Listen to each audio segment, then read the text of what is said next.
முதல் பதவியேற்ற பிறகு வந்திருக்கோம். ஒவ்வொன்றாக ஆய்வு செய்து மக்களுக்கு தேவையான அனைத்து விஷயங்களும் செய்வோம். ஏன்னா மதுரை மாவட்டத்தை பொறுத்தவரை பார்த்திங்கன்னா மதுரை மாநகராட்சி முழுவதும் மக்களுக்கு வந்து இந்த கழிவுநீர் கால்வாய்கள் தேவையான ஒரு அடிப்படை வசதி ரொம்ப தேவையான ஒன்றாக இருக்குது. ஸோ அது இல்லாமல் எங்கெங்கெல்லாம் மக்களுக்கு என்னென்ன தேவை என்று கேட்டிருக்காங்களோ அதெல்லாம் ஏற்கனவே நிறைவேற்றவும் என்று சொல்லியிருக்கோம். ஸோ அதெல்லாம் கொஞ்சம் கொஞ்சமாக படிப்படியாக நிறைவேற்றும்.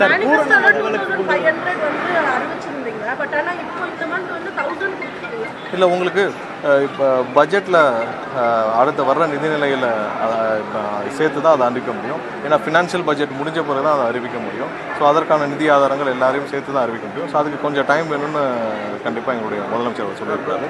ஏன்னா ஃபினான்ஷியல் பட்ஜெட்ஸு நீங்கள் இப்போ வந்து அடுத்த பட்ஜெட் முடிஞ்சு நிதிநிலை அறிக்கையை பார்த்த பிறகு தான் செய்ய முடியும். ஸோ அதான் நடைமுறை. பெரும்பான்மையை நிரூபிக்க முடியவில்லை தொடர்ந்து எதிர்கட்சிகள் குற்றம் சாட்டிட்டே வருது. பெரும்பான்மையை தான் நிரூபிச்சாச்சு. இதற்கு மேலே என்ன நிரூபிக்கணும்? 140 பேர் எங்களுக்கு ஆதரவு வாக்களிக்கிறார்கள். எங்களுடைய கூட்டணி கட்சி சார்பாக நாங்கள் 120 பேருக்கான ஆதரவுகளை நாங்கள் கவர்னர்கிட்ட கொடுத்துருந்தோம். 120 ஆதரவு இல்லாமல் மேலும் சிலர் வந்து சில எம்எல்ஏக்கள் பல எம்எல்ஏக்கள் வந்து கண்டிப்பாக இது மக்கள் அளித்த தீர்ப்பை நாம் வரவேற்க வேண்டும், மக்கள் அளித்த தீர்ப்புக்கு ஆதரவாக இருக்க வேண்டும் என்று பல எம்எல்ஏக்கள் மற்ற கட்சிகளிலிருந்து ஆதரவு தெரிவிச்சிருக்காங்க. கண்டிப்பாக மக்கள் வந்து ஒட்டுமொத்த தமிழக மக்களும் மாற்றத்தை விரும்பி அளித்த தீர்ப்பை ஏற்றுக்கொண்டு 144 பேர் ஆதரவாக இருந்த நிலையில் இதில் என்ன பெரும்பான்மை நிர்வகிக்க வேண்டும்? எதுவுமே ஆகாது. இது மக்கள் அளித்த தீர்ப்பு, ஒட்டுமொத்த தமிழக மக்கள் அளித்த தீர்ப்பு. ஸோ அதனால் இது எதுவும் யாரும் செய்ய முடியாது. ஒட்டுமொத்த மக்களுக்கான வெற்றி இது. அதில் ஒன்றும் எந்த மதுரை மாநகராட்சி ஊழல்னால வந்து மண்டல தலைவர்கள் நீக்கப்பட்டாங்க, மேயர் இருக்கு.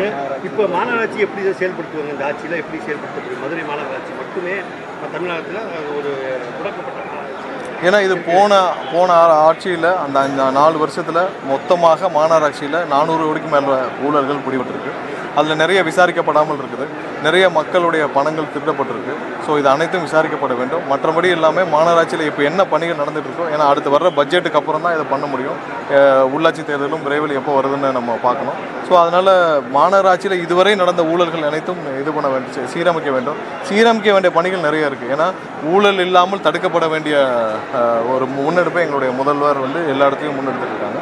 ஸோ ஊழல் எங்கெங்கே நடைபெறும், எங்கெங்கெல்லாம் லீக்கேஜஸ் இருக்கும், எங்கெங்கெல்லாம் அரசு துறைகள் எங்கெங்கே லீக்கேஜஸ் இருக்குமோ அதெல்லாம் கண்ட்ரோல் பண்ண வேண்டிய கட்டாயத்தில் இருக்கும். சார், போதைப் பொருட்களை தடுக்கிறது மெயின் திட்டமாக சொல்லுவீங்க. பூரண மதுவிலக்கு நம்ம அதில் சாத்தியமா?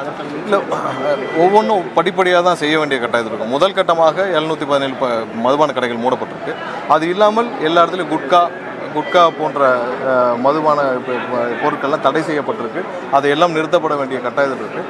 எங்கெங்கெல்லாம் வந்து இல்லீகலாக மதுபானங்கள் விற்கப்படுதோ அதெல்லாம் தடுக்கப்பட வேண்டும்னு ஆல்ரெடி முதல்வர் வந்து சொல்லியிருக்காங்க.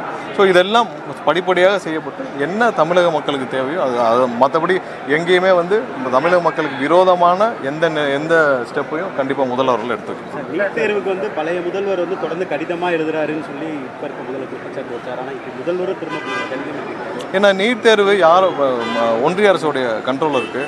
கண்டிப்பாக வந்து ஒரு தேர்வை கூட அவர்களால் ஒழுங்காக நடத்த முடியல. எவ்வளோ நேரம் மாணவர்கள் வந்து மன உளைச்சலுக்கு ஆளாவாங்க. ஒவ்வொரு நாளும் மாணவர்கள் வந்து மிகப்பெரிய மன உளைச்சல் இருக்காங்க. ஏன்னா இந்த தேர்வே பெரிய கஷ்டமான விஷயம். இந்த தேர்வுகள் வந்து இவங்க ஒரு தடவை நடத்தி முடிச்சுட்டு திரும்பவும் தேர்வு வைக்கிறாங்க. அதுக்கும் திரும்ப ப்ரிப்பேர் பண்ணணும். இது மிகப்பெரிய ஒரு வியாபாரமாகவும் இந்த நீட்டு தேர்வு வந்து மிகப்பெரிய வியாபாரமாக மாறி இருக்குது. சாதாரண ஏழை எளிய மக்களுக்கு வந்து இப்போ ஒரு எட்டாத ஒரு இடமா இருக்குது. இதெல்லாம் மாற்றப்பட வேண்டும். நீட்டு வேண்டாங்கிறது தான் எங்களுடைய நோக்கம். பட் இது ஆல்ரெடி இம்ப்ளிமெண்ட் ஆகிடுச்சு. உச்சநீதிமன்றமும் ஆணையில் இருக்குது. கண்டிப்பாக இதை வந்து ஒரு தேர்தலை கூட ப்ராப்பராக நடத்த முடியலன்னா இது மாணவர்களுக்கு லட்சக்கணக்கான மாணவர்கள் பெரிய மன உளைச்சலை கொடுக்குறது. ஒவ்வொரு நாளும் தேர்தல் எப்போ வருதுன்னு தெரியாமல் உட்காந்துட்டு அப்புறம் தேர்தல் முடிஞ்சு அந்த தேர்வு முடிஞ்சு அந்த தேர்வுக்கான ரிசல்ட்டையும் காத்துட்டு இருந்து அதுக்கப்புறம் அதில் ரேங்கிங் வருது. நீட் ரேங்கிங்கில் பெரிய குளறுபடிகள் ஒவ்வொரு தடவையும் நடக்குது. அந்த ரேங்கிங்லேயும் பார்த்திங்கன்னா ஒவ்வொரு தடவையும் வந்து வேறு மாநிலத்துலேருந்து வர்றவங்களுக்கான ரேங்கிங்லேயும் நிறைய டிஃப்ரென்ஸஸ் இருக்குது. இங்கே இருக்கிற மேனேஜ்மெண்ட் இன்ஸ்டிடியூஷன்ஸில் மேனேஜ்மெண்ட் காலேஜஸ்லேயும் வந்து பெரிய அளவில் இந்த நீட்டுனால பெரிய பயன் இல்லை. நீட்டில் வந்து குறைந்த மார்க் எடுத்தவங்களும் மேனேஜ்மெண்ட் காலேஜஸில் சேர முடிகிற சூழ்நிலை இருக்குது. அதனால் நீட்னால் எந்த பயனும் இல்லை. நீங்கள் தகுதியானவர்கள் தேர்வு செய்யணும்னா நீட்னால் எந்த பயனும் இல்லை. கண்டிப்பாக இது வந்து தேவையற்ற ஒன்று. அட்லீஸ்ட் இந்த தேர்வையாவது மாணவர்களுக்கு ஒரு பெரிய மன உளைச்சல் எல்லாம் நடத்தி முடிக்கிறது. நேரம் குறைக்கப்பட்டதுக்கு வாய்ப்பு இருக்கா? இல்லை, முதல்வர் தான் முடிவு செய்வார். கண்டிப்பாக இதை கூடிய வரும். உங்களுக்கு ஆதரவு அளித்த 25 பேருடைய கட்சி பொறுப்புகளை எடப்பாடி பழனிசாமி பட் லீகல் இஷ்யூவை நீங்க கால்குலேட் பண்ணலையா? ஏன்னா அவங்க இல்லை அது பொறுப்பும் போயிருக்கு. அதை பற்றி இல்லை, அது அவங்களுடைய கட்சி உட்கட்சி விவகாரம். அதில் என்ன நடக்குதுன்னு இப்போ பேசுகிறதுக்கு எங்களுக்கு உரிமை இல்லை. ஏன்னா அவங்களுடைய கட்சியில் அவங்க ஆல்ரெடி வந்து அவங்க அதுக்கான விளக்கம் கொடுத்துருக்காங்க. என்னென்னா திரு எடப்பாடி அவர்களும் ஸ்டாலின் அவர்களும் திரு எடப்பாடி அவருடைய மகன் மிதுனும் ஒரு வார பத்திரிகையில் வந்துச்சு, ஒரு சில தொழிலதிபர்களும் சேர்ந்து திமுகவும் அதிமுகவும் சேர்ந்து ஒரு ஆட்சியை அமைக்க வேண்டும் என்று முயற்சி செய்தான் இருக்கு. ஸோ அதற்கு எதிர்ப்பு தெரிவித்து அந்த கட்சி எதை நோக்கி புரட்சித் தலைவரும் அம்மா அவர்களும் கட்சியை ஆரம்பித்து கட்சியை நடத்திட்டு இருந்தாங்களோ அதற்கு எதிராக திரு எடப்பாடி அவர்கள் செயல்படும் போது அதற்கு எதிர்ப்பு தெரிவித்து பெரும்பான்மையான எம்எல்ஏக்கள் வெளியே வந்து மக்கள் என்ன தீர்ப்பு அளித்தாங்களோ அதற்கு ஆதரவு தெரிவிக்கிறோம். நாங்கள் அவங்கெல்லாம் வந்து எம்எல்ஏக்கள் முன்னாள் அமைச்சர்கள்லாம் பேட்டி கொடுத்துருக்காங்க. ஸோ அதில் நம்ம பேசுகிறதுக்கு ஒன்றுமே இல்லை. அதுக்கான விளக்கங்கள் ஆல்ரெடி தெளிவாக கொடுக்கப்பட்டிருக்கு. உதயநிதியும் ஸ்டாலினும் திரு எடப்பாடி அவர்களும் சேர்ந்து பின்புறம் வழியாக ஒரு ஆட்சியை அமைக்க முயற்சி செய்தார். மக்கள் அளித்த தீர்ப்புக்கு எதிராக ஆட்சி அமைக்க முயற்சி செய்தார்கள்னு சொன்னால் எல்லாரும் சொல்கிறாங்க, அந்த கட்சியிலேருந்து வந்த எல்லா எம்எல்ஏகளும் சொல்கிறாங்க. ஸோ அதில் அது நியாயமான ஒரு விஷயமாக தான் படுது.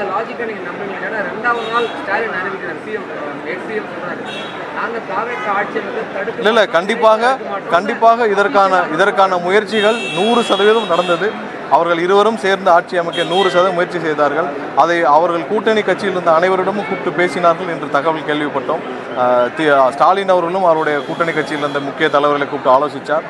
திரு எடப்பாடி அவர்களும் கூப்பிட்டு ஆலோசித்தார். இவரெல்லாம் ரகசியமாக பல சந்திப்புகள் நடத்தியதாக எங்களுக்கு தகவல் தெரிவிக்கப்பட்டது.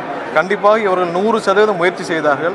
ஆனால் மக்கள் அளித்த தீர்ப்புக்கு எதிராக போக பெரும்பாலான கட்சிகளும் பெரும்பாலான தலைவர்களும் வேண்டாம் என்று முடிவெடுத்ததால் அந்த மிகப்பெரிய ஒரு புறவழி ஒரு பின்புறம் வழியாக வர ஒரு ஏற்பாடு செய்யப்பட்ட ஒரு கள்ள கூட்டணி அங்கேயே வந்து நிராகரிக்கப்பட்டது.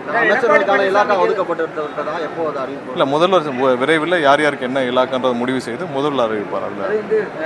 எடப்பாடி பழனிசாமிக்கு எதிராகத்தான் அவங்க வெளியே வர்றாங்க அப்படின்னா அவங்கள போய் முதலமைச்சர் தனிப்பட்ட முறையில் அலுவலகத்தை சந்திக்கிறது, சோப்பு அனுப்புறதெல்லாம் விமர்சிக்கிறாரு.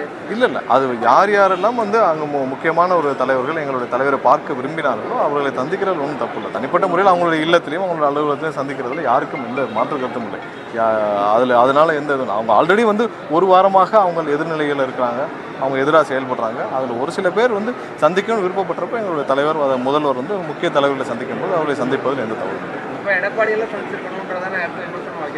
இல்லை, ஒரு சில பேரை ஒரு சில நேரத்தில் சந்தித்தால் அது சரியாக இருக்காது.